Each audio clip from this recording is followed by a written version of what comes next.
एक dream life और एक ड्रीम करियर को पाना क्या इतना ही मुश्किल है? मान लीजिए अगर आप एक नेचर लवर हो और एक फार्मिंग एंथुजियास्ट हो और नेचर के साथ क्लोजली जुड़ के आप एक financially self sustainable business start करना चाहते हैं अपने गांव घर में जाके या फिर पसंदीदा अपने नेचर वाले जगह पे जाके, तो क्या ये एग्रो टूरिज्म के माध्यम से पॉसिबल है? और यही सारी चीजें बहुत करीब से समझने के लिए हमें एक ऐसे पर्सन की जिंदगी के करीब जाना पड़ेगा जिसने खुद अपना कॉर्पोरेट लाइफ छोड़ के अपना फार्मिंग करियर को स्टार्ट किया और उस फार्मिंग नेचुरल फार्मिंग के करियर में उन्होंने एग्रो टूरिज्म के इस पावर इंजन को जोड़ के उसको नई ऊंचाइयां दी। कैसे कोई ऐसे ही शहरों का मेट्रोपॉलिटन लाइफ छोड़ के गांव में वापस आ जाता है और गांव में स्टार्ट करता है अपने खुद का एक नेचुरल फार्म और उसको फाइनेंशियली सेल्फ सस्टेनेबल बनाने के लिए कैसे करता है उसके साथ एक एग्रो टूरिज्म बिजनेस की शुरुआत। क्या है इस चीज की पूरी कहानी और कैसे आप इनके स्टोरी से बहुत कुछ बिजनेस वाइज सीख सकते हो, तो क्या है इसके पीछे की पूरी स्टोरी, ये समझने के लिए आज के इस पूरे पॉडकास्ट में बने रहिएगा। हेलो दोस्तों, मैं विवेक गहतराज, फाउंडर और क्रिएटर किसान बिजनेस क्लिनिक। नमस्ते, मैं समीर वाघोले, पुणे के पास, महाराष्ट्र में पुणे के पास 30 किलोमीटर पे मावळ ज़िले में मेरा आनंदमाळा नेचुरल फार्म और एग्रो टूरिज़्म है। ये पुणे और पिंपरी चिंचवड, ये दो बड़ी जो सिटीज़ है उनके पास में ही है और यहाँ पे हमारी 10 एकड़ की नेचुरल फार्मिंग है और नेचुरल फार्मिंग के ऊपर ही बेस्ड ये हमारा एग्रो टूरिज़्म यहाँ पे है। आज का पॉडकास्ट हमारे ऑडियंस को क्यों सुनना चाहिए आपका सर? क्या उन्हें सीखने के लिए मिलेगा? आज का पॉडकास्ट अगर आप सुनोगे तो आपको ये पता चलेगा कि आप कोई भी नया एग्रो टूरिज़्म सेंटर जो ओपन कर रहा है, कोई भी नया अगर इस व्यवसाय में आ रहा है तो उसे शुरुआत कहाँ से करनी चाहिए। तो सबसे पहला जो हिम्मत का काम होता है वो होता है पहला कदम उठाना। तो ये पहले कदम उठाते समय हर युवा के मन में, हर व्यक्ति के मन में बहुत सारे सवाल होते हैं। मुझे आशा है कि उनमें से कुछ सवालों के मैंने यहाँ पे आंसर दिए हैं, जवाब दिए हैं और शायद आपके मन में जो सवाल है वो मैंने भी वो जर्नी की है, मैंने भी वो जो सफ़र है वो तय किया है। तो आपके मन के जो सवाल है कहीं ना कहीं मैं उसके आगे जाके आपको वो सफ़र अनुभव करके, वो सफ़र करके आगे जाके मैं उसका जवाब दे रहा हूँ। तो आशा है कि वो आपको हेल्पफुल रहेंगे, उसका आपका उपयोग होगा और आपके मन के जो सवाल है वो कुछ हद तक कम होंगे और आप वो पहला कदम उठाएंगे। हमारा जो थीम है वो बेसिकली नेचुरल फार्म है और हमारा जो बेसिक उद्देश्य है इस फार्म का कि जो शहर के लोग हैं उन्हें खेती के बारे में और नेचर के बारे में ज़्यादा से ज़्यादा एक आकर्षण निर्माण हो, एक उन्हें ज़्यादा से ज़्यादा उसमें इन्वॉल्वमेंट करने के लिए एक जगह बनाई जाए और उसी तरफ से खेत में काम करने के लिए और नेचर में रहने के लिए उनको एक अपॉर्चुनिटी मिले। इसलिए हमने ये फार्म 2018 में यहाँ पे एग्रो टूरिज्म शुरू हुआ। ओके, अच्छा सर, यहाँ पे एक और भी चीज़ है, जैसे हम लोग आजकल मार्केट में देखते नहीं सर कि रिजॉर्ट टाइप का एग्रो टूरिज्म बना रहे हैं, तो उसको जब देखते हैं और आप में सर नॉर्मल लोगों को फ़र्क तो करना आता नहीं है सर, लेकिन आपका क्यों ज़्यादा एडवांटेजियस है सर उनके मुकाबले? जी सर। यस, तो इट्स एग्रो टूरिज़म। तो सबसे पहले आता है एग्रीकल्चर और उसके बाद आता है टूरिज़म, और जो टूरिज़म है that should be based on agriculture. तो एग्रीकल्चर पे वो टूरिज़म बेस्ड होना चाहिए। तो सबसे पहले जो हमारी यहाँ पे जिसके ऊपर एम्फोसिस था, जो हमारी प्राथमिकता थी कि लोगों को यहाँ आने के बाद किसी रेस्टोरेंट या होटल का फ़ील नहीं आना चाहिए।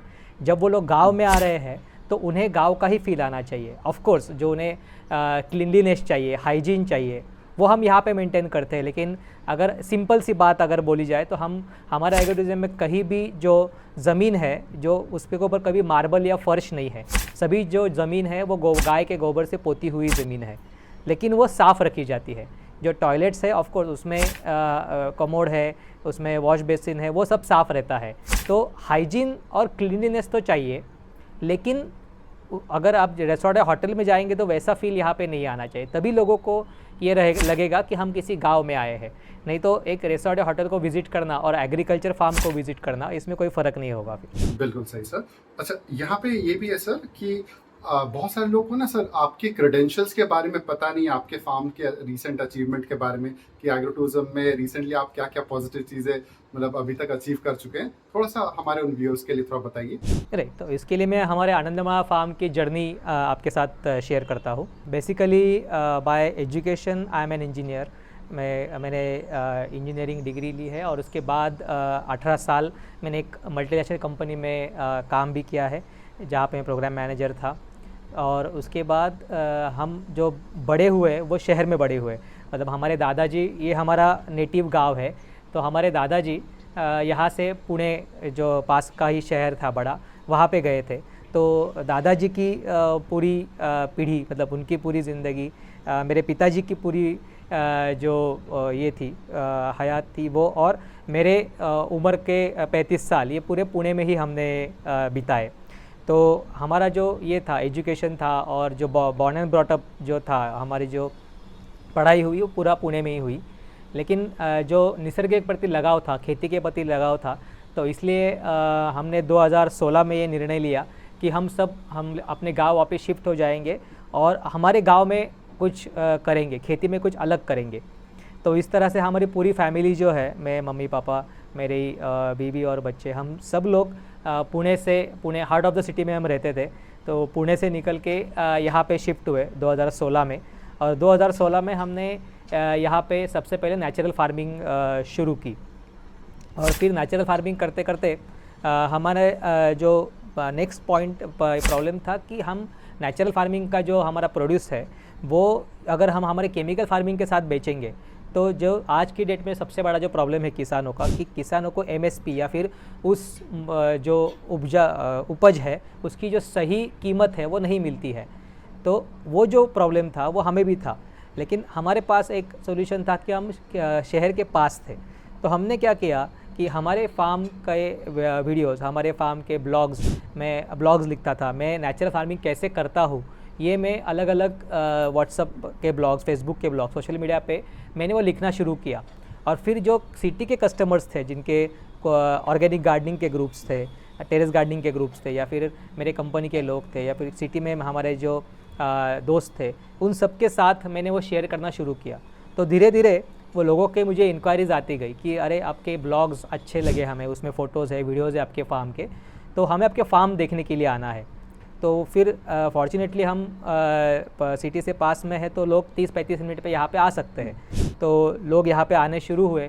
और फिर उस टाइम पे तो एग्री टूरिज़्म था नहीं, तो हम हमारे बंगलों के सामने ही एक पंडाल लगा के उनकी व्यवस्था करते थे, उन्हें चाय नाश्ता देते थे, उनको हमारा फार्म पूरा घुमाते थे। हम नेचुरल फार्मिंग कैसे करते हैं, नेचुरल फार्मिंग के इंडिकेटर्स क्या है, कि आप कैसे पहचान सकते हैं कि ये नेचुरल फार्म है। जैसे अगर हम यहाँ पे कोई पेस्टिसाइड या फिर फंगीसाइड या फिर कोई वीडीसाइड अगर हम पेस्ट नहीं करते, मतलब तणनाशक और कोई कीट नियंत्रक हम यहाँ पे अगर ये नहीं करते, स्प्रे नहीं करते, तो यहाँ के जो जैव विविधता है, यहाँ के जो कीड़े हैं, यहाँ पे जो अलग अलग बटरफ्लाइज है, अलग अलग टाइप के फ्लाइज है, देन अलग अलग टाइप के यहाँ पे जो सृष्टि है, वो कैसे अच्छी तरह से वो उन्होंने यहाँ पे देखा। और फिर उनको जब पता चला कि अरे ये सही में ये जो आदमी है या फिर जो किसान है वो नेचुरल फार्मिंग करता है, तो वो यहाँ से हमारी जो उपज है वो हमारे एग्रीड रेट से यहाँ से ले जाने लगी। और फिर उसके बाद उन्होंने बोला कि हम यहाँ पे आए, हमने एक दिन आपके साथ बिताया, हमें बहुत अच्छा लगा आपके फार्म पे आके, आप थोड़ा सा हमें और अच्छी तरह से फैसिलिटी प्रोवाइड करो तो हम यहाँ पे बार बार आना चाहेंगे। तो इस तरह से फिर एग्री टूरिज़्म का कंसेप्ट हमारे दिमाग में आया। और फिर हमारे 2 गोडाउन थे उस टाइम पे यहाँ पे, तो उसी गोडाउन को हमने पहले कन्वर्ट किया, एक किचन, एक हॉल और एक बड़े हॉल में।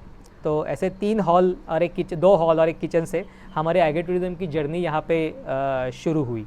और फिर धीरे धीरे हर 6 महीने के बाद हम उसमें थोड़ा थोड़ा ऐड करते गए। तो उसके बाद हमारा जो वेलकम एरिया हुआ, उसके बाद रहने की व्यवस्था हमने की, उसके बाद फिर थोड़ा सा गार्डनिंग में हमने एफर्ट लिए, थोड़ा ब्यूटिफिकेशन हुआ। तो ऐसे हर 6 महीने में हमने एक टारगेट रखा, और वैसे हम अचीव करते करते आज 6 साल के बाद आप देख सकते हो कि ये फार्म हमारा पूरा अभी ये हो गया है, रेडी हो गया है, एग्री टूरिज़्म सेंटर। तो इस तरह से हमारी जर्नी हुई।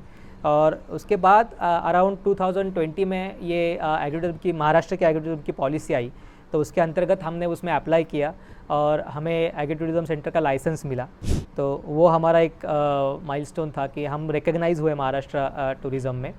और लास्ट ईयर जो वर्ल्ड एग्री टूरिज़्म काउंसिल रहती है, जिसमें 40 देशों के जो एग्री टूरिज़्म सेंटर्स है वो उसमें पार्टिसिपेट करते हैं, उसमें हमें बेस्ट ग्रीन एग्री टूरिज़्म का अवार्ड मिला लास्ट ईयर। तो वो हमारी एक अचीवमेंट हम बोल सकते हैं। और अभी आज हम जो है हम साल भर यहाँ पे डिफरेंट प्रोग्राम्स अरेंज करते हैं। अभी जो मानसून सीज़न चल रहा है, जो ये चल रहा है, बारिश का सीज़न चल रहा है, उसमें अभी हमारा मानसून फेस्टिवल है। फिर अगले हफ्ते से हमारा राइस प्लांटेशन फेस्टिवल होगा। उसके बाद जो हमारी वाइल्ड वेजिटेबल्स है, जैसे रान भाजी बोलते हैं मराठी में, वो रान भाजी फेस्टिवल होगा। तो ऐसे हर महीने हमारे फेस्टिवल यहाँ पे चलते रहते हैं और ये जो शहर के जो लोग हैं वो यहाँ पे आके उसका आनंद लेते हैं। ओके, तो सर जैसे आपने तो ये कोशिश कर ही रहे हैं, लेकिन इंट्यूशन वाइज एक होता है ना, लोग जो स्पिरिचुअल लाइन में होता है थोड़ा सा इंट्यूशन भी उनका ज्यादा एक्टिव रहता है।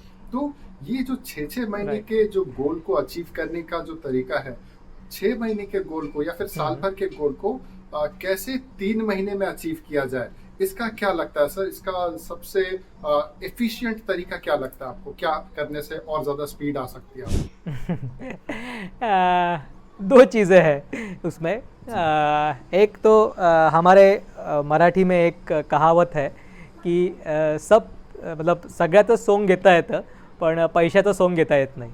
इसका मतलब है कि सब चीज़ें हम खड़ी कर सकते हैं, लेकिन पैसा जो है वो रियल में ही लाना पड़ता है, उसका कोई अल्टरनेटिव नहीं होता है।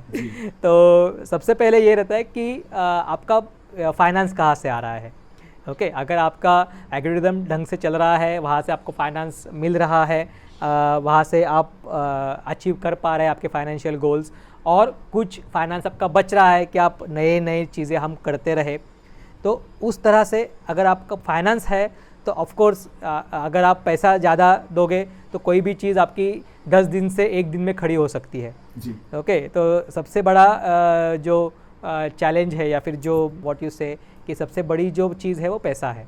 तो लेकिन मैं ये सजेस्ट नहीं करूँगा लोगों को कि आप बिना सोचे समझे, बिना फीडबैक लिए और बिना कॉन्फिडेंस के पैसा इसमें इतना डालो। पहली बात, जैसे मैंने पिछले हम 6 साल से एग्री टूरिज्म चला रहे हैं जी, तो हमने यही सीखा कि कुछ आप अपना पैसा डालो, उसमें खड़ा करो, लोगों को ऑफ़र करो, लोगों को उसमें बुलाओ, लोगों का फीडबैक लो, और फिर वो फीडबैक से जो पैसे आएंगे, लोगों के आने से पैसे आएंगे, वो इसमें इन्वेस्ट करो। अगर आप करने के लिए आप 1 महीने में भी पूरा 10 करोड़ रुपए खर्च करके एक बड़ा सा रिसोर्ट, बड़ा सा एग्री टूरिज्म सेंटर खड़ा कर सकते हैं, लेकिन वो हमारा एम नहीं है। हमारा एम ये है और ये होना चाहिए, अगर आप एग्री टूरिज्म के बारे में स्पेसिफिकली बोल रहे हैं तो, कि आप लोगों को जानो। क्योंकि आज की डेट में अगर आप देखोगे तो एग्री टूरिज्म सेंटर या फिर एग्री टूरिज्म ये अभी तक लोगों के दिमाग में या फिर लोगों के जहन में अभी तक घुसा नहीं है। लोग आज भी एग्री टूरिज्म जब हमें फ़ोन करते हैं कि हमें आपका एग्री टूरिज्म में आना है, तो पूछते हैं कि आपके पास रेन डांस है क्या, आपके पास स्विमिंग पूल है क्या। तो हम बोलते कि नहीं, ये हमारा एग्री टूरिज्म, ये कोई रिसोर्ट या फिर कोई ये नहीं है, वाटर पार्क या फिर ये नहीं है, ये हमारा एग्री टूरिज्म है। हमारे पास नेचर है, अमरयाद नेचर है, बहुत अच्छी तरह की यहाँ पे खेती होती है। आप यहाँ पे बच्चों को लेके आइए, और हमारी गारंटी है कि अगर 9 बजे बच्चा यहाँ पे आया तो 6 बजे तक आपके पास अगर वापस आया तो आपके पैसे वापस। तो बच्चे जब यहाँ पे आते हैं तो बच्चे यहाँ पे पूरा एकदम से अमेज हो जाता है ये सब ग्रीनरी देख के, इतना खुला देख के, क्योंकि उनको जब शहर में रहते हैं बच्चे तो उनके खाली फ्लैट में सोसाइटी, पार्किंग और आगे सड़क पे तो वो जा नहीं सकते हैं, तो पार्किंग और फ्लैट उसमें बंधे रहते हैं। जब यहाँ पे बच्चे आते हैं तो घोड़े की तरह उछलते हैं, वो छूट जाते हैं। और फिर यहाँ पे हमने अलग अलग एनिमल्स रखे हुए हैं, जैसे रैबिट है, डक है, हेंस है, तो वो मुर्गियाँ है, तो उनके साथ वो खेलते हैं, उनके साथ इंटरेक्शन करते हैं। गाय है, तो उसमें उनका इतना अच्छा दिन चला जाता है पूरे नेचर में, और इसमें वो बहुत दौड़ते हैं, बहुत खेलते हैं, अच्छी तरह से खाना खाते हैं, उनकी नींद भी अच्छी होती है, और शाम को जाते समय वो बहुत खुश होकर जाते हैं। तो हमें समझना चाहिए कि हमारी प्रायोरिटीज़ क्या होनी चाहिए, बच्चों को हम क्या दे रहे हैं। अगर हम बच्चों को हर बार ही वो रिसोर्ट में लेके जाएंगे, बच्चों को हर बार ही हम वाटर पार्क में लेके जाएंगे, बच्चों को हर बार में हम ट्रैम्पोलिन पार्क में लेके जाएंगे, तो फिर बच्चे को और कुछ हम नया दे नहीं सकते हैं। तो सबसे पहले ये बात है कि लोगों को ये समझना है कि एग्रो टूरिज्म सेंटर क्या होना चाहिए। तो ये सबसे पहले लोगों में अवेयरनेस होना चाहिए कि जब आप एग्रो टूरिज्म सेंटर में जा रहे हो तो आपको क्या एक्सपेक्टेशंस होने चाहिए। तो ये एक पॉइंट है। तो इसकी तरह से मैं आपको बोल रहा हूँ कि कोई भी बड़ी इन्वेस्टमेंट आप मत करो। तो एक्सपीडिशन हो सकता है, एक्सपेडाइट आप चीज़ें कर सकते हो, 6 महीने का गोल 3 महीने में हो सकता है। लेकिन अगर आपके पास पैसा है, अगर आप आपके एग्रो टूरिज्म में उतना पैसा कमा रहे हो, अगर आपके पास अलग से कई फंडिंग आ रही है तो आप ज़रूर करो, उसमें कोई दो राहें नहीं है। लेकिन आप जो कर रहे हो उसको आपने समझा है क्या, लोगों ने उसे समझा है क्या, या फिर वो देखने के लिए लोग यहाँ पे आएंगे क्या, वो आप समझो। क्योंकि अगर आप स्विमिंग टैंक के लिए 10 लाख रुपए खर्चा करके आप ओलंपिक का स्विमिंग टैंक बना रहे हो तो उसके लिए खाली लोग आपके लिए पास नहीं आने वाले हैं। उनके पास और भी होटल है, और भी रिसोर्ट है, आजकल तो हर वार्ड में स्विमिंग टैंक है शहर के। तो वो लोग जहाँ पे जाके 1 घंटे का पैसा देके वहाँ पे स्विमिंग करके आ सकते हैं। तो स्विमिंग टैंक के लिए आप वो पैसा मत खर्च करो। आप नेचर में आपके एग्रो टूरिज्म सेंटर को ट्रेडिशनल वे में डेवलप करने के लिए क्या कर सकते हो वो आप खर्चा करो। तो वो चीज़ ज़रूरी है, समझना ज़रूरी है कि जल्दबाजी में कुछ नहीं करना है, समझो, सोचो और फिर करो। जी बिल्कुल सर। तो 10x स्पीड बढ़ाने के लिए एक तो आपने मनी का एक प्रॉब्लम बताया था, और क्या प्रॉब्लम है सर? और दो बाकी जो इसके स्पीड को 10 टाइम्स सेकंड बढ़ा चीज़ एक्सपेक्टेशन नहीं, स्पीड बढ़ा सकते हैं, ये एक चीज़ हुई, ओके। लेकिन स्पीड बढ़ाने से आप हासिल क्या करना चाहते हो वो आपको पहले क्लियर होना चाहिए, ओके। अगर आपको लगता है कि मैंने मेरे यहाँ पे अगर कोई एक बड़ा सा मड हाउस बनाया, या फिर अगर यहाँ पे मैंने एक जंगल सेटअप किया, या फिर मैंने 6 महीने के अंदर मैंने कोई बड़ा सा गार्डन सेटअप किया तो लोग यहाँ पे आएंगे, तो आप ज़रूर करो, ओके। लेकिन ये भी आपको सोचना ज़रूरी है कि मैं ये स्पीड बढ़ाने के बाद जो मैं क्रिएट कर रहा हूँ उसको देखने के लिए लोग यहाँ पे आ रहे हैं क्या, ओके। तो सबसे पहले है कि मनी, आपके पास अगर मनी है तो आप एक्सपेक्ट करो, नो प्रॉब्लम। सेकंड थिंग, अगर आपको श्योरिटी है कि ये स्पीड बढ़ाने से या फिर ये 6 महीने का काम 3 महीने में होने से लोग आपके पास आना शुरू होंगे, तो आप ज़रूर कीजिए, कुछ प्रॉब्लम नहीं है उसमें। Second and third thing is, जिस तरह से आप अपना स्पीड बढ़ा रहे हो उस तरह से आपको लोगों तक पहुंचना भी है, लोगों को ये बताना भी है कि ये क्या चल रहा है आपके इधर, जब आपका ये डेट कब है, आप उसको लॉन्च कब कर रहे हो, और लॉन्च के बाद कितनी जल्दी लोग यहाँ पे आए और आपका इनकम शुरू हो। तो ये एक बहुत बड़ी चीज़ है। ना तो मैंने मतलब आपको ही पता होगा, आपने मेरे से ज़्यादा एग्रो टूरिज्म सेंटर देखे हैं कि लोगों ने सब रेडी करके रखा हुआ है। लोगों ने वो एडवेंचर स्पोर्ट रेडी करके रखे हुए हैं, लोगों ने बड़े बड़े तालाब खोद के रखे हैं, उसमें बोटिंग करके रखी है, अलग अलग गेम्स लगा के रखे हैं, लेकिन लोगों का फुटफॉल नहीं है। क्वेश्चन मेरा ये था कि जैसे आप एक सीजन एग्रो टूरिज्म बिजनेसमैन है ना सर, अभी जैसे आप आज के टाइम में अपने जो एग्रो टूरिज्म सेंटर को फाइनेंशियली सेल्फ सस्टेनेबल बनाने के लिए, या फिर एक तरह से कहा जाए स्टे अफ्लोट रहने के लिए, है ना सर, ताकि आपके एग्रो टूरिज्म प्रोजेक्ट अपने खर्चे खुद निकाल सके, उसके लिए रेगुलर बेस पे कौन कौन सी एक्टिविटीज करते हैं मनी मेकिंग एक्टिविटी के हिसाब से? राइट जी। तो सबसे पहली बात जो मैंने बोला कि यहाँ पे हम हर महीने में एक हमारा प्रोग्राम हम अनाउंस करते हैं, हर फेस्टिवल्स हम अलग अलग अरेंज करते हैं। तो आपको समझना है कि लोगों के बाहर निकलने के ये कौन से हैं महीने, कौन से हैं। दूसरी बात यह है कि सभी लोग नौकरी नहीं करते हैं, कुछ लोग रिटायर लोग हैं, कुछ लोग अपने बिजनेसमैन हैं। तो वो लोगों को उनकी प्रायोरिटीज़ क्या है, वो कौन से महीने में बाहर निकलेंगे। अगर आपने जो बच्चों के लिए जो चीज़ें हैं वो अगर आपने मार्च या अप्रैल में रखी तो उनके एग्ज़ाम चलते रहते हैं, तो उस टाइम के आपके बच्चों का क्राउड नहीं आएगा, ना ही उनके पेरेंट्स आएंगे।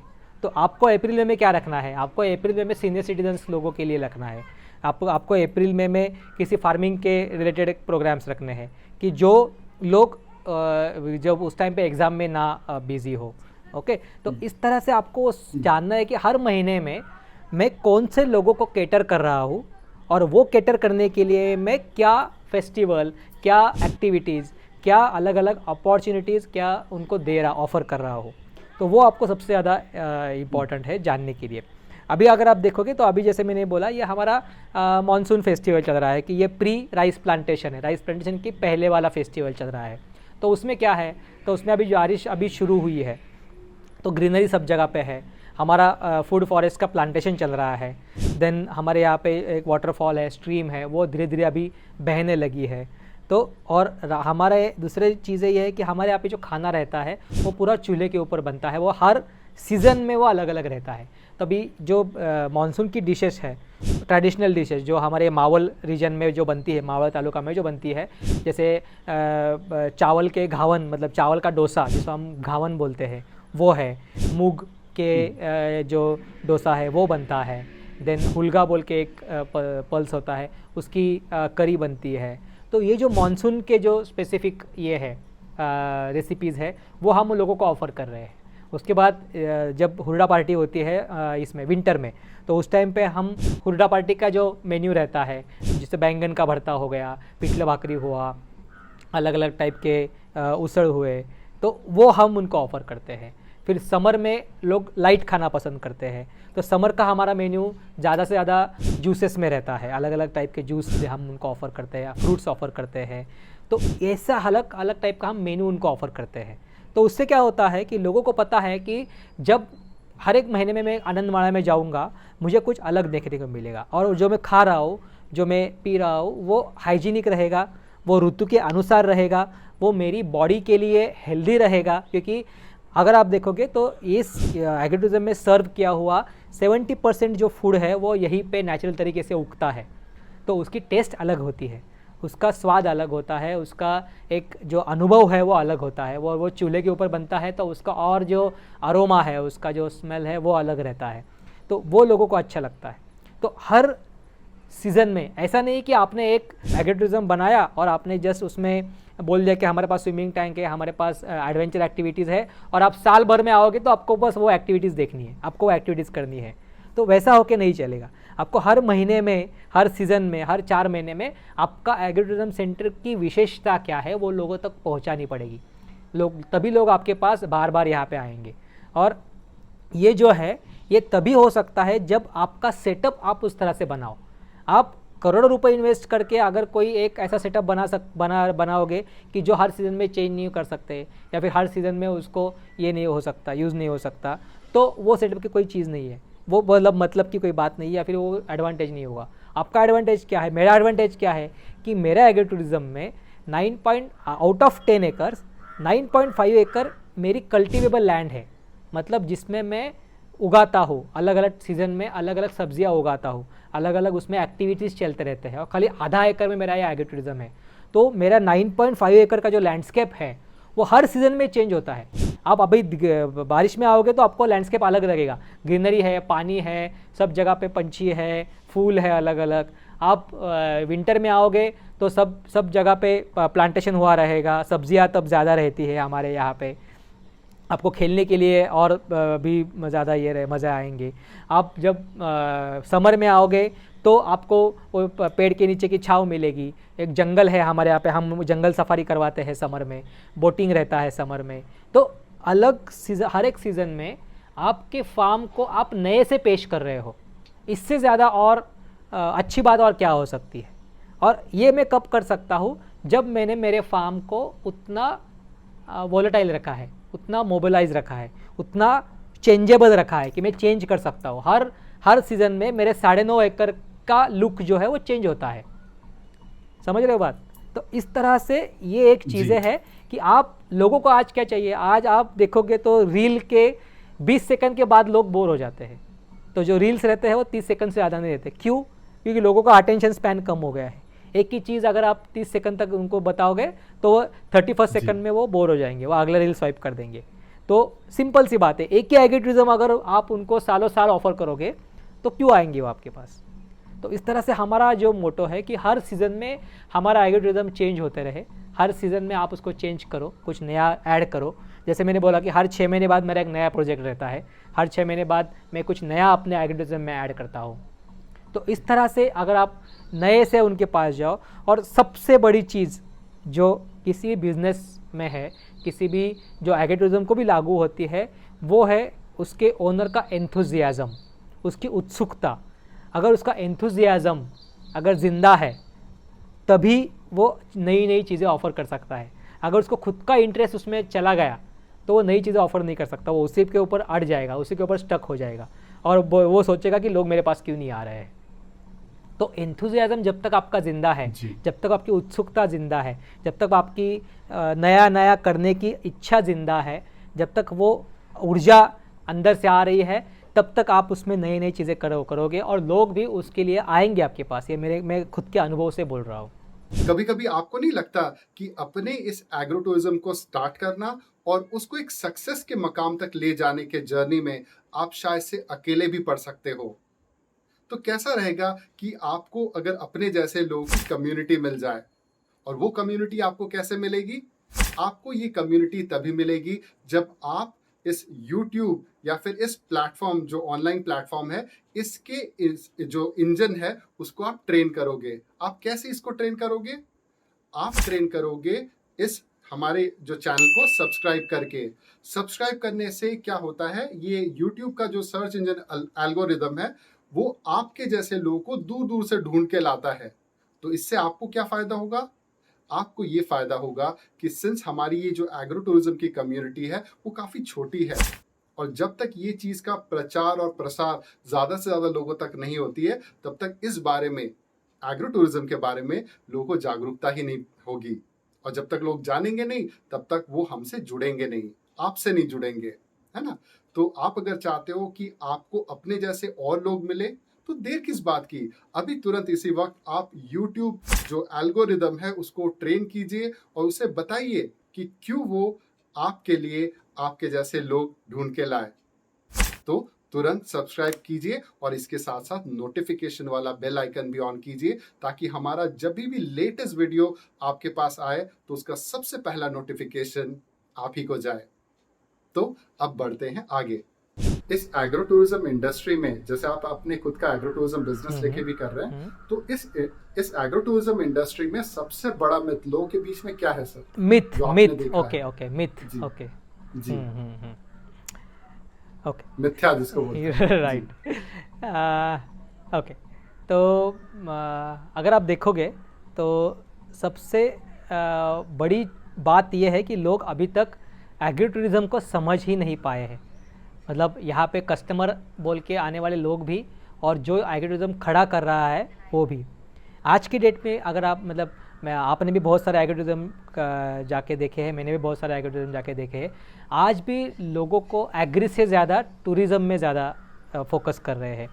तो सबसे बड़ा मिथ ये है कि लोगों को ये लगता है कि आप एक बंगलो बना दो, एक स्विमिंग टैंक लगा दो, उसमें एक बंगलों में एक शेफ़ रख दो जो आपको खाना खिलाएगा, कहीं पे छोटा सा एक बगीचा बनाओ, हाँ कहीं एडवेंचर स्पोर्ट्स लगा दो, कहीं पे एक छोटा सा 2-3 गुंठे में सब्जी भाजीपाला वगैरह लगा दो, जिस पे लोग आके कुछ थोड़ा सा अपने हाथ से सब्जी वगैरह निकालेंगे और बस हो गया आपका एग्रो टूरिज़्म। तो ये सबसे बड़ा मिथ मैं बोलना चाहूँगा जो लोगों के मन में भी है और एग्रो टूरिज़्म सेंटर्स जो आज खड़े करने चाह रहे हैं वो लोगों के बीच में भी है। तो क्योंकि क्या है, आपसे बहुत ज़्यादा पैसे वाले, बहुत ज़्यादा इन्वेस्ट करने वाले, बहुत ज़्यादा आर्किटेक्ट वाइज, बहुत ज़्यादा नॉलेज वाले लोग ऑलरेडी ये कर रहे हैं। ओके, जिनको रिसॉर्ट करना है उन्होंने रिसॉर्ट खड़े कर दिए हैं, जिनको फ़न पार्क खड़े करने हैं, वाटर पार्क खड़े करने हैं, उन्होंने ऑलरेडी वो वाटर पार्क खड़े कर दिए हैं। जिनको स्विमिंग टैंक बनाना है वो ऑलरेडी स्विमिंग टैंक बना चुके हैं। तो आप कृपया करके इन चीज़ों के ऊपर आपका पैसा, आपके श्रम और आपका जो इनपुट है वो वेस्ट मत कीजिए। लोग वो करने के लिए आपके पास नहीं आएंगे।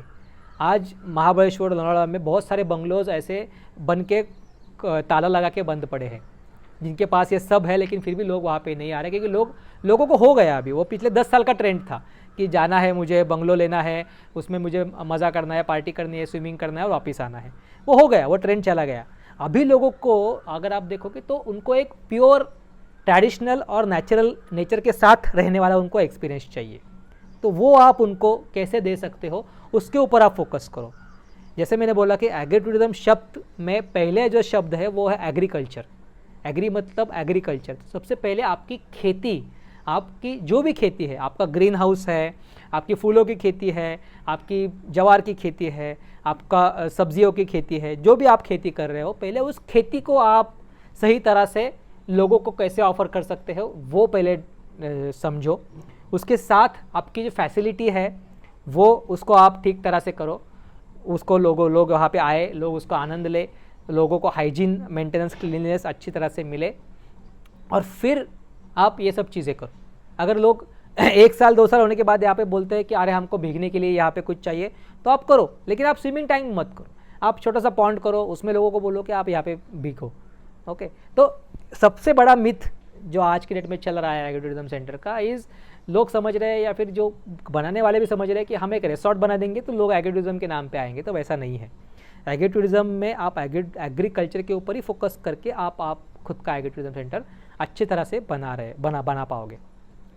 थ्रो कर दिया है लोगों को एग्रो टूरिज्म, तो खुद के रिसोर्ट को एग्रो टूरिज्म नाम दिया तो लोग आएंगे देखने के लिए, ऐसा लोगों को लगता है। जी। अब क्या हो रहा है जी, और अभी इनके साथ क्या समस्या हो रही है वो भी मैं आपको बता दे रहा हूँ, जो मार्केट में चल रहा है, जो हम कंटिन्यूअसली देखते हैं। Resort type agro tourism centre जिन लोग बना रहे हैं, रिजॉर्ट भी बना है, जैसे आपने बताया लोनावाला है, फिर इसमें नहीं चल पा रहा है ना, सब कुछ होने के बावजूद। रीजन यही है सर, इनका जो फिक्स स्ट्रक्चर है ना, यही इनका सबसे बड़ा दुश्मन बन चुका है। अभी क्या हो रहा है, लोग एक बार आ जा रहे हैं, अब तो हर बार तो वही सेटअप दिखेगा, अलग से तो है नहीं, घास का कारपेट है, वही 2-4 झाड़ लगा दिया है, और वहां पे एक लाविश बिल्डिंग, वो तो बिल्डिंग एक से एक बढ़िया शहर में देखते रहते हैं, है कि नहीं सर? और इसी वजह से शायद से ये जितने भी एग्रो टूरिज्म सेंटर्स जो थोड़ा सा रिजॉर्ट टाइप के सेटअप में जा रहे हैं, उनको रिपीट बिजनेस मिलने में काफी दिक्कत आ रही है, और उनका गलत फहमी अब ये बन जा रहा है, लोग क्यों नहीं आ रहे, वो अच्छा हो सकता है लोगों को पता ना हो हमारे बारे में।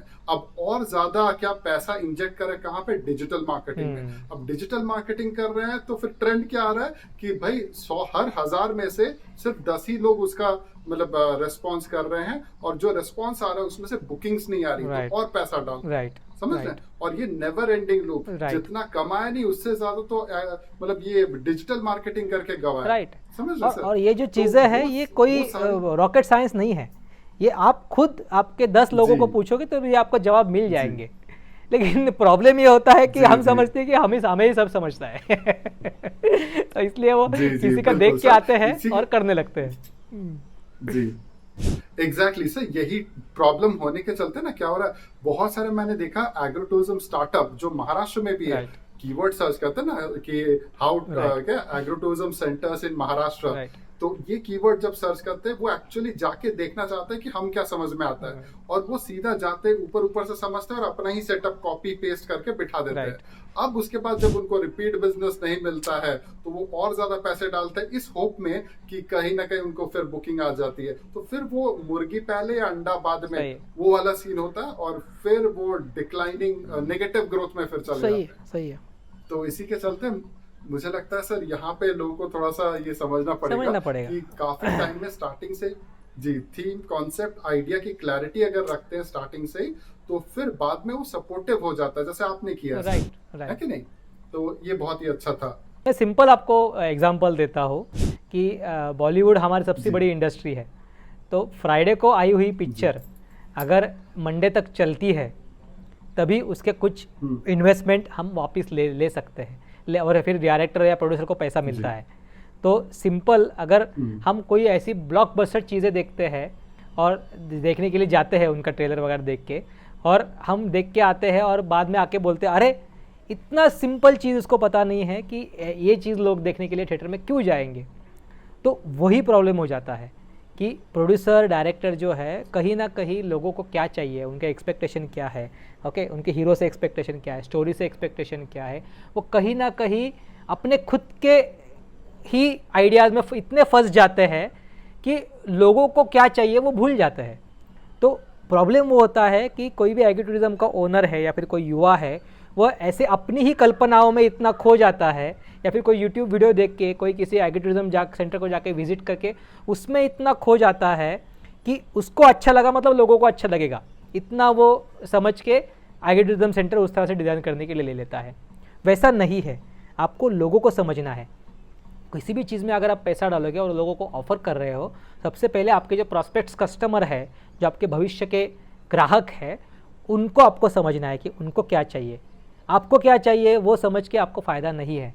उनको पहले समझना है कि उनको क्या चाहिए और उसके हिसाब से ही आप उसमें पैसा डालो और आगे उसको वैसे डिज़ाइन करो। वही मैं बोलना चाह रहा हूँ। Thank you.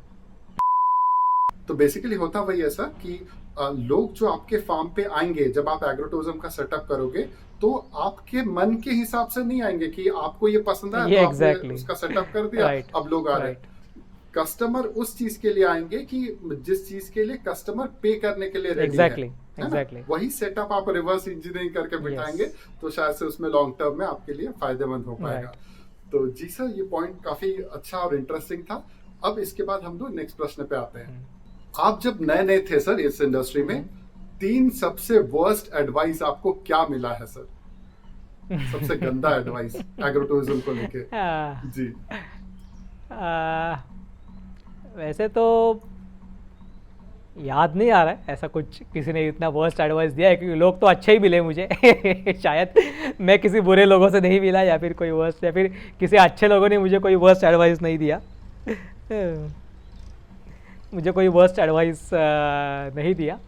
लेकिन जो मैं बोल रहा हूँ कि मैं ही कहीं जगह पे गया, उनके यहाँ का सेटअप देखा, और कहीं ना कहीं मुझे लगा कि नहीं, मुझे भी ऐसा करना चाहिए, मुझे भी ये, मेरे पास भी ये होना चाहिए, वैसे उसके जैसा स्विमिंग टैंक मेरे इधर होना चाहिए, वो होना चाहिए, ये होना चाहिए। तो वो कहीं कहीं आपको लगता है, वो या और कोई जो आदमी है या फिर जो कोई एग्रीटूरिज्म का सेंटर का जो मालिक है, वो आपको बोल सकता है कि नहीं, मैंने ये किया है तो तुम भी करो तो वो हो जाएगा।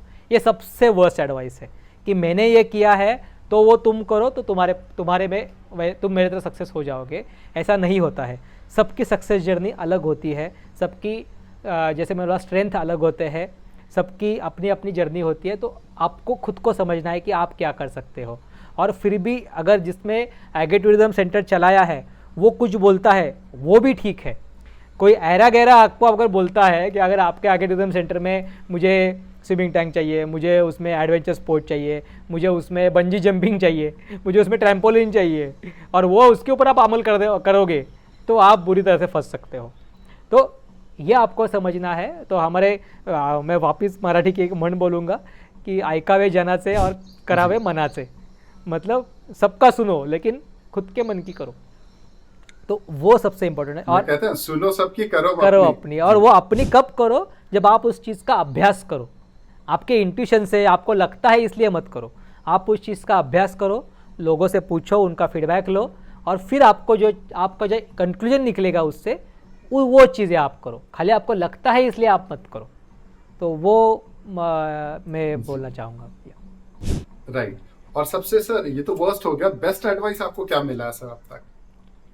बेस्ट एडवाइस तो मुझे सभी एग्रीटूरिज्म सेंटर्स ने दी कि कोई भी इन्वेस्टमेंट है वो इससे मत करो, मतलब बिना सोचे समझे कोई भी इन्वेस्टमेंट मत करो।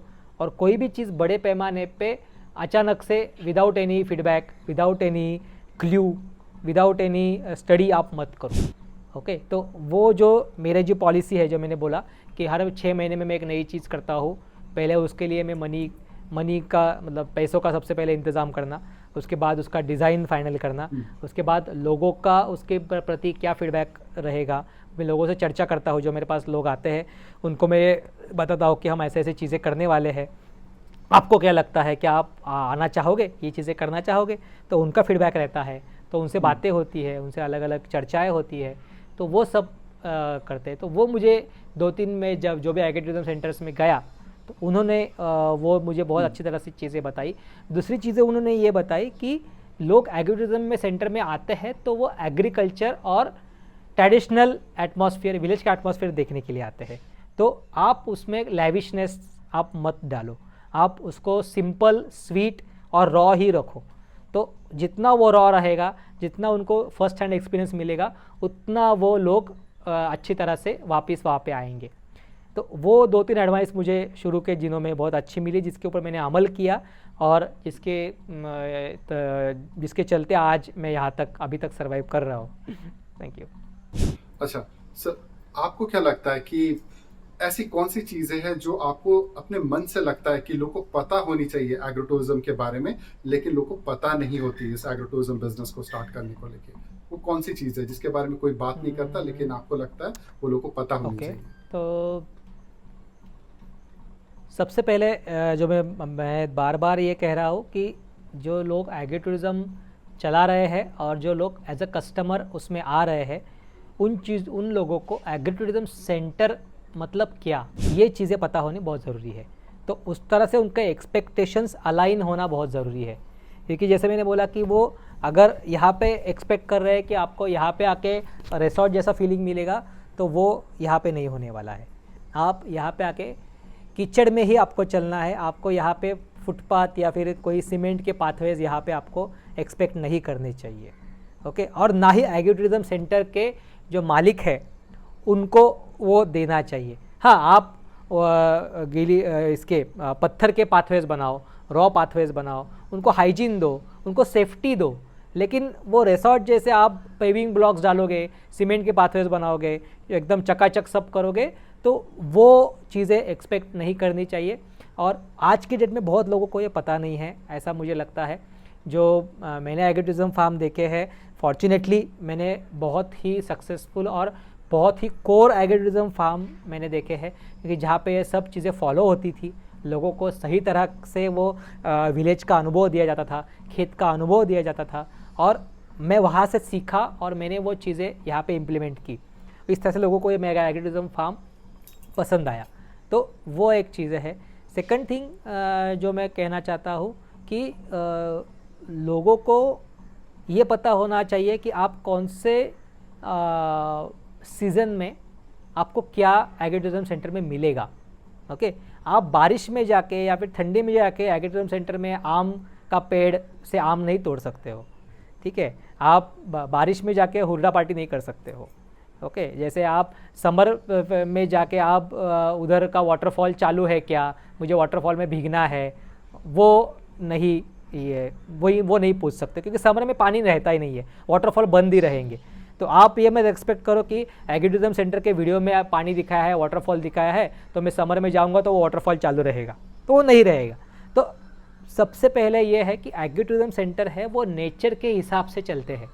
वहाँ पे मैं किसी 2 किलोमीटर से पाइपलाइन करके नदी से पानी लाके वो वाटरफॉल में मोटर से लाके नहीं छोड़ूंगा, वो नेचर के अनुसार ही चलेंगे। तो लोगों को भी और एग्री टूरिज्म सेंटर के चालक को भी ये पता होना चाहिए कि आप नेचर के विरुद्ध जाके कुछ मत करो।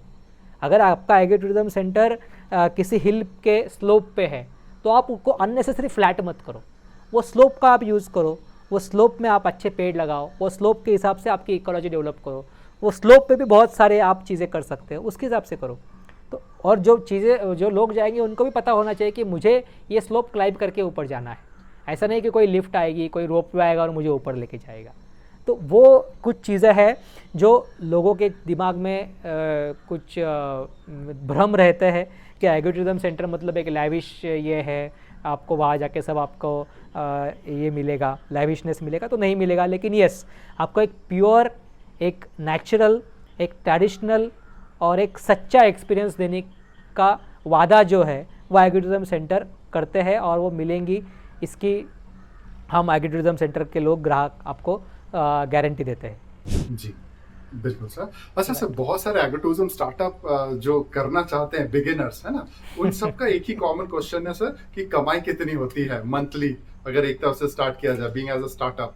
तो ऑन एन एवरेज आपने क्या दूसरों को देखा है या फिर आपका क्या आइडिया है? बहुत सारी चीज़ों के ऊपर डिपेंड करता है कमाई कितनी होती है।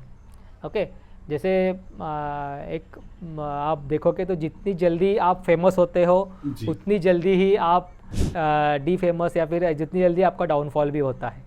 तो आपको सबसे इम्पॉर्टेंट ये चीज़ ध्यान में रखनी है कि स्लो एंड स्टेडी आपकी ग्रोथ होनी चाहिए।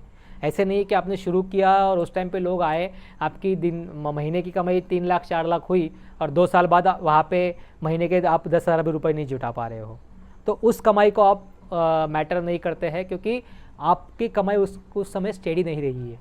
ओके, तो पॉइंट ये है कि कोई भी बिजनेस की कमाई के बारे में आप तब तक नहीं बोल सकते हो जब तक वो बिज़नेस सेटअप नहीं होता है, जब तक वो बिज़नेस स्टेडी फ्लो अचीव नहीं करता है। और एग्री टूरिज्म, जैसे मैंने बोला कि एक नई स्ट्रीम है, एक नया कंसेप्ट है, एक नया हम लोगों के पास नई सर्विस ऑफर कर रहे हैं। तो आज तक तो ऐसा कोई गारंटी देने वाला एग्री टूरिज्म मैंने देखा नहीं है कि जो बोलेगा कि आप एग्री टूरिज्म सेंटर शुरू करो और आपके महीने के 2 या 3 लाख रुपए आपको शुरू हो जाएंगे। ऐसी अगर कोई गारंटी दे रहा है तो माफ़ कीजिए, लेकिन वो आपसे झूठ बोल रहा है। ये कोई भी आपको गारंटी नहीं दे सकता कि ये चीज़ें आपने की तो आपके महीने के 3 लाख रुपए चालू हो जाएंगे। जी। ऐसा नहीं है।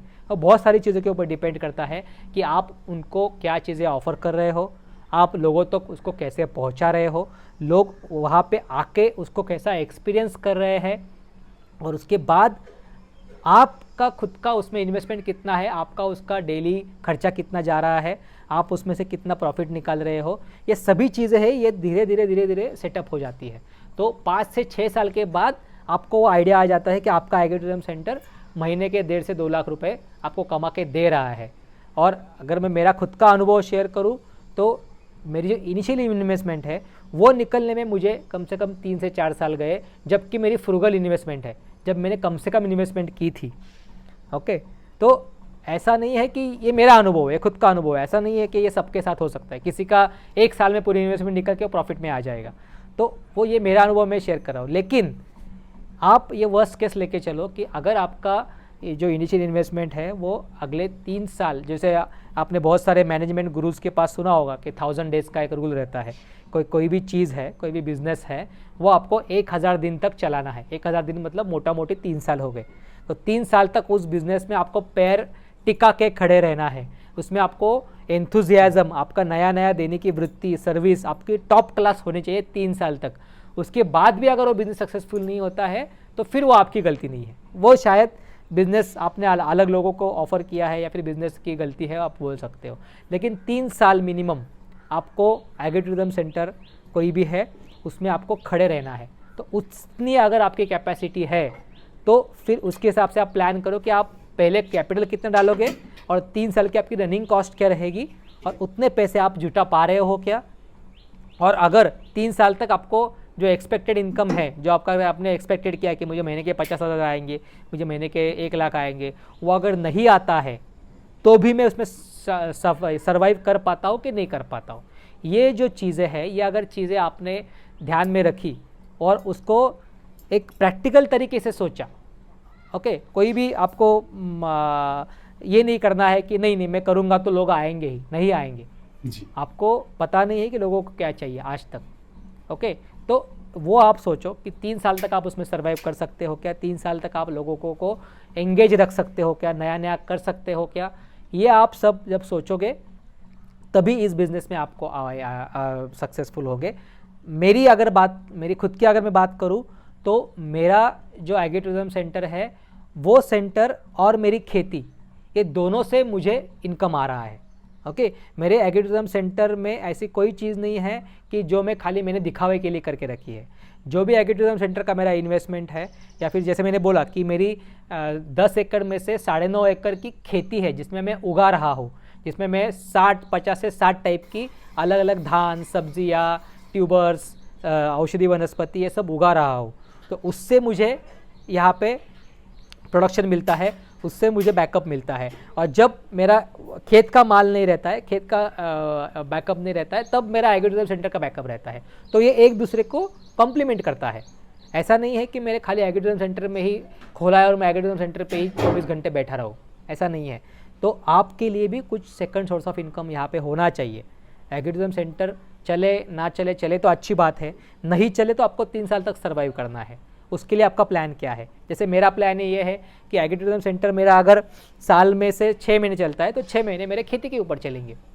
तो ये मेरे प्लान्स हैं। तो आपका बैकअप प्लान क्या है वो आपको रेडी रखना चाहिए। तो मान लीजिए सर, आपके टाइप का जो मतलब मीडियम स्केल का जो एग्रोटूरिज्म स्टार्टअप है ना सर, ऑन एन एवरेज आपके नजरिए में महीने में कितना कमा लेता होगा ऑन एन एवरेज सर, आपके नजरिए से जो आपने देखा है, मतलब आजू बाजू के दूसरे भी एग्रोटूरिज्म सेंटर्स को, या आपका ऑब्जर्वेशन है? जी सर। जैसे अगर आप सिंपल कैलकुलेशन अगर आप करो तो मेरा जो एग्रोटूरिज्म सेंटर है उसका जो कैपेसिटी है वो अराउंड 30 to 50% का है। ओके, अगर मैं मेरा ऑक्यूपेंसी 50% भी पकड़ूँ तो मेरे हफ्ते के सैटरडे संडे अगर भी पकड़ूँ तो 25 लोग सैटरडे संडे को आएंगे, तो 50 लोग मेरे हफ्ते में आएंगे। उससे 4 हफ्ते अगर पकड़े तो ये हो गया 200 लोग। 200 लोगों को मैं बड़ों के लिए आज की डेट में हमारा अराउंड 1000 रुपीज़ रहता है और बच्चों के लिए 700 रुपये रहता है। ओके, तो अगर हम उसमें से भी 70-30 करते हैं तो 200 लोगों में से 140 लोग अगर एडल्ट है तो वो 1,40,000 रुपये वो हो गए। 60 लोग अगर बच्चे हैं तो 42,000 रुपये वो हो गए।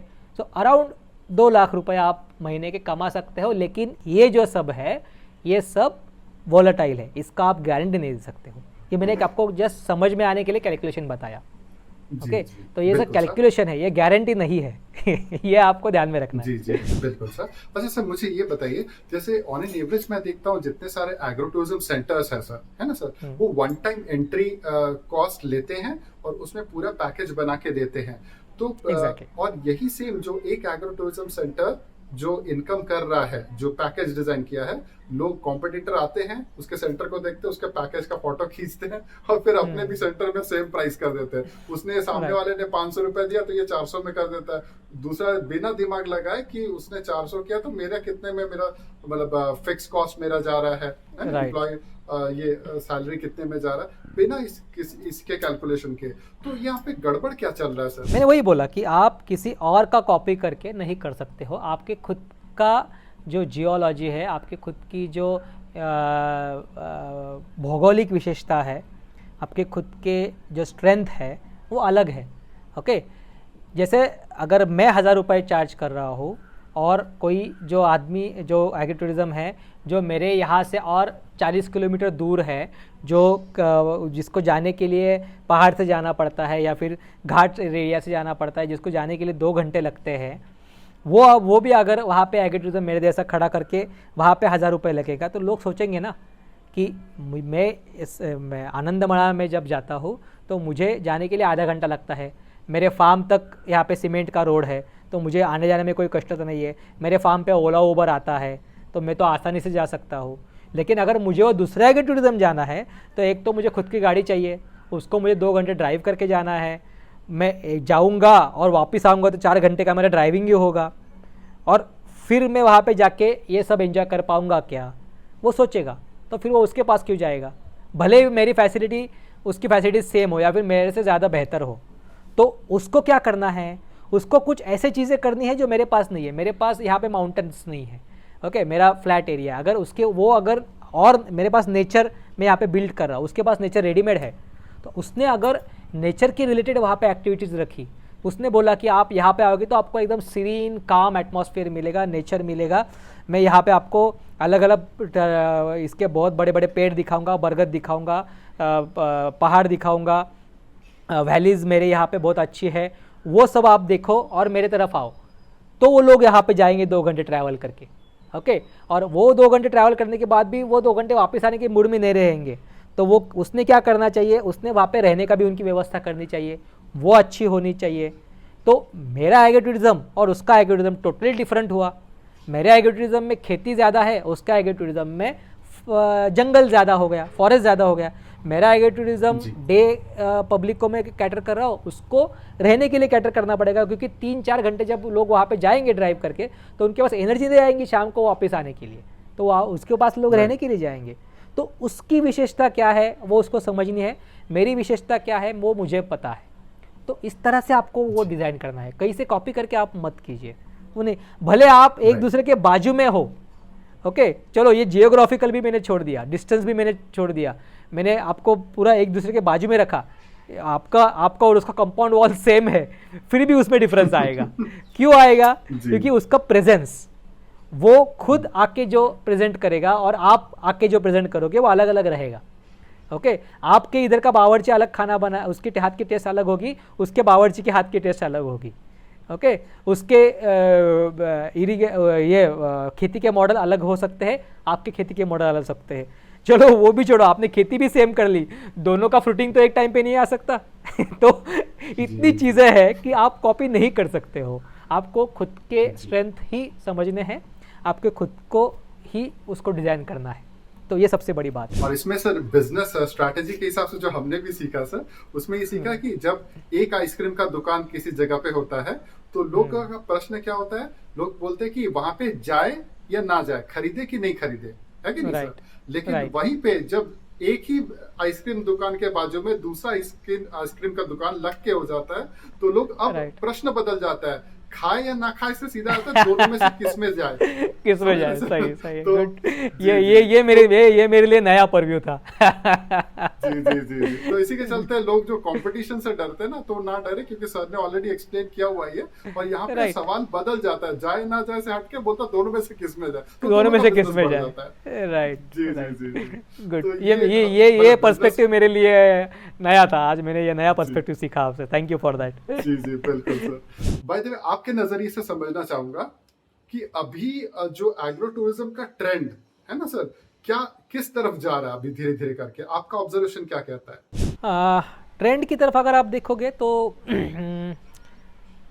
ट्रेंड तो बात की बात है। पहले तो जैसे मैंने बोला कि लोगों का एग्रो टूरिज्म अभी समझ में आने लगा है, ओके, कि क्या एग्रो टूरिज्म होना चाहिए, हम क्या एक्सपेक्ट करें।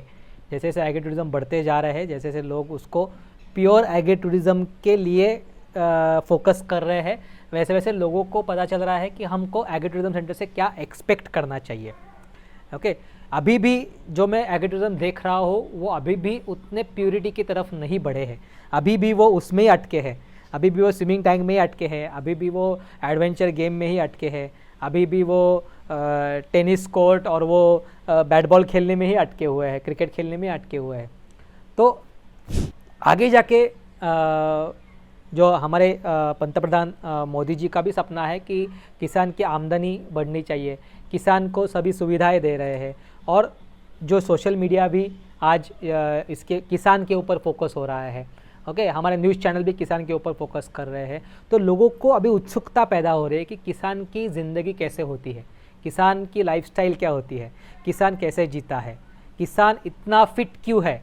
ओके, तो कंप्यूटर पे बैठने वाला 40 साल का एक युवा और जो खेती करने वाला 40 साल का युवा, उसमें से ज़्यादा कौन फिट रहेगा ये बताने की ज़रूरत नहीं है। उसको 40वें साल में उसकी कमर दुखने लगती है, उसको साइटिका का प्रॉब्लम हो जाता है, वो ठीक से झुक नहीं पाता है, ठीक से खड़ा नहीं हो पाता है। और वही 40 साल का जो खेत में काम करने वाला आदमी है, वो ऐसे ही देखते देखते with in blink of your eyes वो पेड़ पे चढ़ जाता है। ओके, वो ऊपर से कूदता है, वो पानी में तैरता है, वो अपने बैल को लेके कहीं भी चला जाता है बैलगाड़ी में बैठ के। तो ये जो डिफरेंस है वो अभी लोगों के दिमाग में अभी उसके प्रति जागरूकता आने लगी है, उसके प्रति एक क्यूरियोसिटी आने लगी, उसके प्रति एक उत्सुकता आने लगी है कि किसान की ज़िंदगी क्या होती है। ओके, दूसरी बात यह है कि आज आप देख रहे हो कि कैंसर के पेशेंट्स, जब हम छोटे थे तो उस समय सुनते थे कि अरे ये किसी फेमस व्यक्ति को कैंसर हो गया, ये किसी एक्ट्रेस को कैंसर हो गया, ये कोई इसका उस शहर में इसको कैंसर हो गया। लेकिन आज अगर आप देखोगे तो सबके घर में कम से कम एक कैंसर का मरीज़ आपको दिखाई देगा, चाहे ब्लड रिलेशन में ना हो, शायद आपके चचेरे में हो, कजिन ब्रदर्स में हो, या फिर कोई चीज़ें में, लेकिन कम से कम हर एक आदमी को 2 कैंसर के पेशेंट आज पता है कि इसको कैंसर हुआ है, उसको कैंसर हुआ है। तो ये लोगों को आज पता लगने लगा है कि हम क्या खा रहे हैं और ये कहाँ से आ रहा है कैंसर। ये कैंसर हम अपने अंदर जो ले रहे हैं वहीं से वो कैंसर आ रहा है। तो लोगों को उसके बारे में भी आज जागरूकता बढ़ रही है कि हम जो खा रहे हैं वो हम क्या खा रहे हैं, वो कहाँ से आ रहा है, वो कौन से फार्म से आ रहा है, उसको किसान कैसे उगा रहा है। ओके, और आजकल जैसे आप देख रहे हैं कि कोई भी उठ के आज डॉक्टर बन जाता है, कोई भी उठ के व्हाट्सअप रील बना देता है कि आप इसमें ये मिक्स करके खाओ तो आपके ये रोग ठीक हो जाएंगे। ओके, तो वैसे लोगों को अभी उसके ऊपर विश्वास उठने लगा है। लोगों को खुद जाके देखना है कि किसान खुद कैसे कर रहा है। अगर किसान मेरे पास आके बोलता है कि मैंने नेचुरल तरीके से उगाया है, तो लोगों को खुद जाके देखना है कि किसान वहाँ पे नेचुरल तरीके से कर रहा है कि नहीं कर रहा है। उसने तो मुझे बोल दिया कि मैं नेचुरल तरीके से कर रहा हूँ, लेकिन वो कर रहा है कि नहीं कर रहा है। तो वो चीज़ों को अभी लोग देखना चाहते हैं। लोगों के पास अभी गाड़ियाँ हैं, लोगों के पास बसेस है, ट्रांसपोर्ट है, लोग अभी घूमने के लिए उतावले हो रहे हैं। तो लोगों को घूमना है और खेत में जाके किसान को समझना है, खुद को समझना है कि हम आज क्या खा रहे हैं, क्या खाना चाहिए, किस तरीके से हमारी लाइफस्टाइल होनी चाहिए, और लोगों को जाके किसान की ज़िंदगी का जो एडवेंचर है, उसकी जो अलग अलग नई नई चीज़ें हैं वो समझनी है।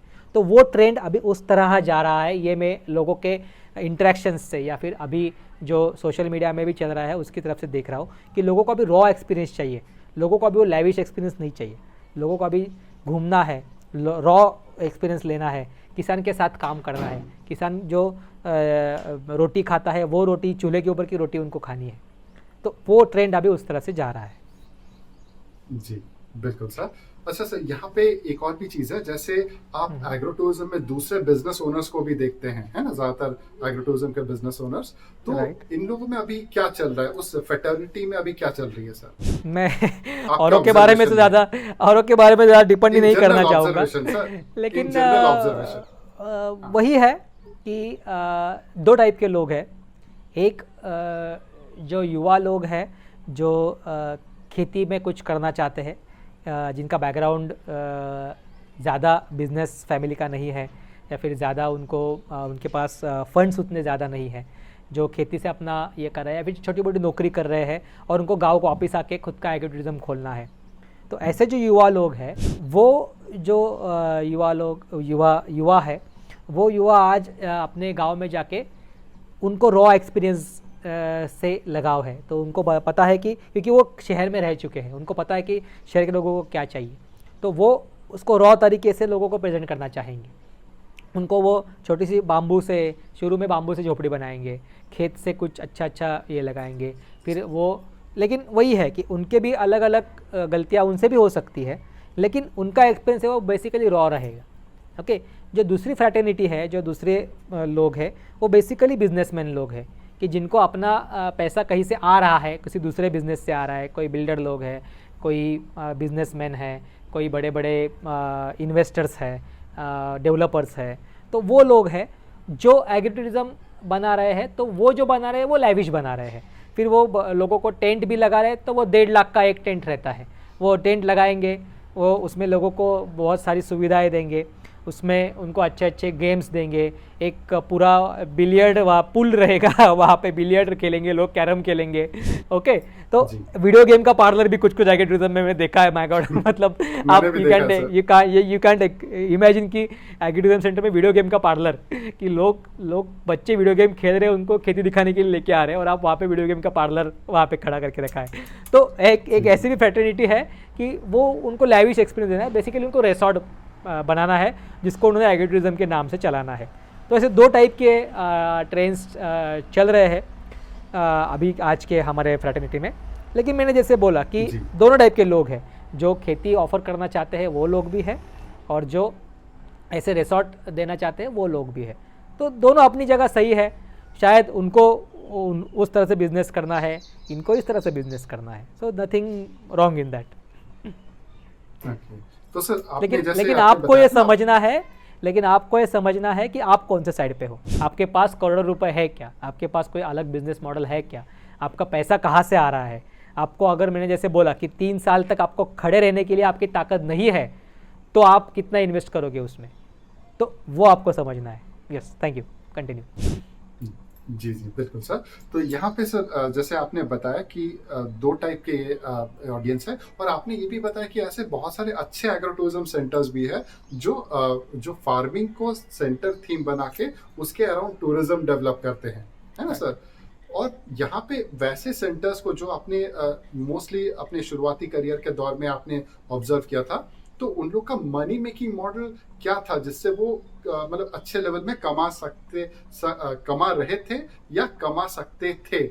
तो वो थोड़ा सा अपना ऑब्जर्वेशन बताइए सर मनी मेकिंग मॉडल के ऊपर, कि ऐसा agro tourism agriculture based tourism अगर होता है। राइट। तो एग्रीकल्चर बेस्ड टूरिज्म में सबसे बड़ा एडवांटेज क्या होता है कि आपका जो सर्कल है मनी का जो इनकम है, या फिर आपका जो मनी का इनपुट है, वो चलते रहता है।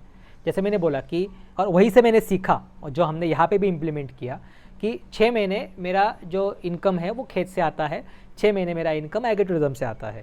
ओके, तो सबसे बड़ी बात ये उस मॉडल में एडवांटेज है, सबसे बड़ी बात ये है कि लोग दोनों साइड से उनका इनकम चालू रहता है। तो और दूसरी बात ये होती है कि उनकी जो मैन पावर है वो मैन पावर सेम रहती है, खेत में भी सेम रहती है, और 80% मैन पावर, हाँ कुछ स्पेशलाइज जॉब है, जैसे बावर्ची जो है वो खेत में काम करेगा, ये गारंटी कम है। जो आपका मैनेजर है वो खेत में काम करेगा, गारंटी कम है। लेकिन जो आपका ग्राउंड स्टाफ है, ओके, जो आपका गार्डनिंग का स्टाफ है, वो उस समय खेत में काम करेगा, 5 दिन में, और 2 दिन में सैटरडे संडे अगर रश है तो वो वहाँ पे काम करेगा। तो वो सबसे बड़ा एडवांटेज आपको यहाँ पे रहेगा जब आप ऐसा इस टाइप मॉडल के करते मॉडल्स हो। है, जी। हाँ, कि अगर आप स्पेशलाइज खाली एग्री टूरिज्म सेंटर ही खड़ा करते हो तो वो प्रॉब्लम हो जाता है कि Resort आप उस वाला। मैन पावर को, हाँ, उस मैन पावर को आप एंगेज रखने के लिए कुछ नहीं दे पाते हो। जी। और ज्यादातर शायद से एग्रो टूरिज्म सेंटर्स के जो रिजॉर्ट टाइप के जो एग्रो टूरिज्म सेंटर्स है, उनका यही दुखड़ा रोना है कि हमने Yes. बिठाने के लिए तो मतलब 10-15 एम्प्लॉयज बिठा दिए, लेकिन ऐसा Right. भी वीकेंड में तो चल जाता, लेकिन वीक डेज और off season end of days में उनके Right. एम्प्लॉयज खड़े के खड़े रहते हैं, कुछ नहीं होता उस दिन, तो वो Right, उनके right. लिए काफी कंसर्न हो जाता है। जी। कंसर्न है। और वो आप ये सोचो कि आपने अगर एक आदमी को हायर किया है तो आपकी रिस्पॉन्सिबिलिटी कि महीने के एंड में आपको उसको पेमेंट देना ही है, आपका एक्टिविज्म चले या ना चले, उसका पेमेंट आपको, उसका मीटर चालू हो गया, ओके, वो हर दिन का पैसा आपसे लेने वाला है। तो आपका एक्टिविज्म चलता है नहीं चलता है उसको लेना देना नहीं है, तो उसका अगर मीटर चालू है तो आपका भी मीटर चालू रहना चाहिए। ये सबसे बड़ी बात है। जी, इसका मतलब फाइनेंशियली सेल्फ सस्टेनेबल Yes. कैसे बना जाए शुरुआती दौर में, तो उसके लिए आपका एडवाइस क्या रहेगा सर? वही मैं जो बोल रहा हूँ कि वो आप कहीं ना कहीं से आपका एक बात तो ये है कि सेकंड सोर्स ऑफ इनकम आपका होना चाहिए। ओके, जैसे मेरे मॉडल में मेरे सोर्स ऑफ इनकम एग्रीकल्चर है, जैसे मैं एग्रीकल्चर से भी कमा रहा हूँ और एग्री टूरिज्म से भी कमा रहा हूँ, तो मेरे लिए ये सेकंड सोर्स ऑफ इनकम है। कुछ लोगों का सेकंड सोर्स ऑफ इनकम उनके अलग बिजनेसेस है, कोई बिल्डर लॉबी में है, कोई डेवलपमेंट में है, कोई किसी के अलग अलग फैक्ट्रीज़ है, कोई नौकरी कर रहा है और वो नौकरी का जो पैसा आ रहा है वो एग्री टूरिज्म में डाल रहा है। ओके, तो सबसे पहली बात ये है कि जो मैंने बोला 1000 डेज़ का जो रूल है कि 3 साल तक आपको जब तक कॉन्फिडेंस नहीं आता है कि आपका एग्री टूरिज्म आप सर्वाइव कर सकते हो, सस्टेन कर सकते हो, तब तक एटलीस्ट आपको आपका फाइनेंशियल सपोर्ट जो है, फाइनेंशियल बैकअप जो है वो प्रॉपर रखना चाहिए। ओके, तो ये सबसे पहली बात यहाँ पे है कि आपका सोर्स ऑफ इनकम होना चाहिए। सेकंड थिंग इज़ आपका फ्लोइंग मनी चाहिए। आपने 50 लाख बैंक में डाल के रखे हैं और आज आपने एग्री टूरिज्म शुरू किया और आप बोलेंगे कि वो 50 लाख से मैं 3 साल तक सर्वाइव करूँगा, तो वो नहीं होगा। ओके, वो 50 लाख ही रहेंगे। यहाँ पे आपके एग्री टूरिज्म की जो रिक्वायरमेंट है वो बढ़ती रहेगी। तो ऐसा नहीं कि पहले दिन का एग्री टूरिज्म का खर्चा आपका अगर 10,000 था तो वो तीसरे साल भी 10,000 रहेगा, वो 25,000 हुआ रहेगा, लेकिन आपकी सेविंग 50 लाख ही है। समझ रहे हो बात? तो जी जी जी। ये पॉइंट है कि आपका जो सोर्स ऑफ इनकम है वो भी बढ़ते होना चाहिए, वो भी बढ़ते रहना चाहिए। अगर एग्री टूरिज्म से आता है पैसा तो उसके जैसी कोई बात नहीं, गॉड्स ग्रेस, वो आएगा ही पैसा वहाँ से, वो प्रॉब्लम नहीं। लेकिन अगर नहीं आता है तो आपका सोर्स ऑफ इनकम क्या है कि जो आपको हर चीज़ें हर के करता। और पहली बात यह है कि एग्री टूरिज्म सेंटर जो पहले दिन होता है वो तीसरे साल के एंड तक नहीं रहता है। आपको उसमें कुछ ना कुछ ऐड करने पड़ते हैं, उसमें आपको फैसिलिटीज़ ऐड करना पड़ता है, आपको कुछ उसमें नए नए गेम्स ऐड करने पड़ते हैं, नए नए अम्यूज़मेंट ऐड करने पड़ते हैं, तो वो खर्चे बढ़ते रहते हैं। बिजनेस में खर्चे बढ़ते रहते हैं, तो उसको आपको प्लान करना है कि ये बढ़ते हुए खर्चे को मैं कैसे प्लान करूँ। आई होप अभी तक आपको ये सारे जो वीडियो में दिए गए हुए एग्रो टूरिज्म बिजनेस ओनर्स के पर्सनल तजुर्बे से दिया हुआ नॉलेज आपको काफी वैल्यूएबल लग रही है। और इनफैक्ट ये वीडियो और भी लंबी होती जा रही थी, जिसमें हमें सारे इतने इंफॉर्मेशन को समेट पाना काफी मुश्किल हो रहा था। और इसी प्रॉब्लम को सॉल्व करने के लिए हमने अपना एक एग्रो टूरिज्म का मेंबरशिप एरिया बना के रखा है। इसमें क्या हो रहा है कि अलग अलग एग्रो टूरिज्म जो बिजनेस ओनर्स जो हमारे इस पॉडकास्टिंग सेशन में आ रहे हैं, उन्होंने अपना लेटेस्ट टिप्स और ट्रिक्स, चाहे वो मार्केटिंग को लेके हो, चाहे वो सेटअप को लेके हो, चाहे वो बिजनेस को लेके है, वो सारे टिप्स और ट्रिक्स एडवांस वाले या फिर जो बेसिक वाले भी जो आपको एज अ बिगिनर मदद कर सकती है, वो सारी चीजें उन्होंने काफी अच्छे से बताई हुई है। तो देर किस बात की, अभी इस वीडियो के नीचे या ऊपर जहां कहीं पे भी आपको वो लिंक मिल जाए, सिंपली क्लिक कीजिए, इस मेंबरशिप एरिया के बारे में आप और पता कीजिए। ये एग्रो टूरिज्म का मेंबरशिप क्या है, ये एक नेटफ्लिक्स फॉर एग्रो टूरिज्म समझ के रखिए कि जितनी भी जानकारी एग्रो टूरिज्म के बारे में टिप्स या उसके ट्रिक्स को लेके हो कि एज अ बिगिनर आप कैसे स्टार्ट कर सकते हो, या फिर आप एक ऑलरेडी एग्रो टूरिज्म के बिजनेस ओनर हो तो आप दूसरे एग्रो टूरिज्म बिजनेस ओनर से क्या क्या चीजें सीख सकते हो। क्या आपको सब कुछ वाकई में सब कुछ पता है? ऑब्वियसली वो सारी चीजें मुझे भी as a agro tourism owner honestly कहता हूँ पता नहीं थी। और ये जो वैल्यूएबल जो मेंबरशिप एरिया है एग्रो टूरिज्म का, उसमें तो जरूर आपको जाना चाहिए, ताकि आपको वो चीजें तो पता हो ही रही है जो हम लोग आपको दिखा रहे हैं यहाँ पे, लेकिन इसके अलावा आपको वो सारी चीजें भी पता चलेंगी जो आपको पता नहीं थी, है ना। और वहां से आपको और ज्यादा क्लैरिटी मिलेगी। एंड ऑब्वियसली मुझे ये पता है कि आप में से बहुत सारे लोग ये भी सोचते हैं कि क्या वो मेंबरशिप एरिया आपके लिए सही रहेगा, तो इसी के चलते हमने वहाँ पे कुछ फ्री सैंपल्स भी दिए हुए हैं। तो रजिस्ट्रेशन करके आप वो फ्री सैंपल तक एक्सेस करें। कहते हैं ना, पहले इस्तेमाल करें फिर विश्वास करें। तो इसी के चलते हमने आपको वो एज अ ट्रायल दिया हुआ है फ्री में। आपको पेमेंट भी स्टार्टिंग में नहीं करना, वो ट्रायल दे के देखिए, आपको अगर समझ में आता है तो फिर आप पूरा का पूरा मेंबरशिप पे एक्सेस करने के लिए पेमेंट कर सकते हैं। बहुत बढ़िया। और सर, जो लोग आपके इस एग्रो टूरिज्म सेंटर में विजिट करने आना चाहते हैं, उन लोग का अपना कॉन्टैक्ट नंबर जरूर शेयर कीजिए सर। अपना कॉन्टैक्ट नंबर बताइए sir. Yes, my contact number is 9922 777 899 9922 777 899।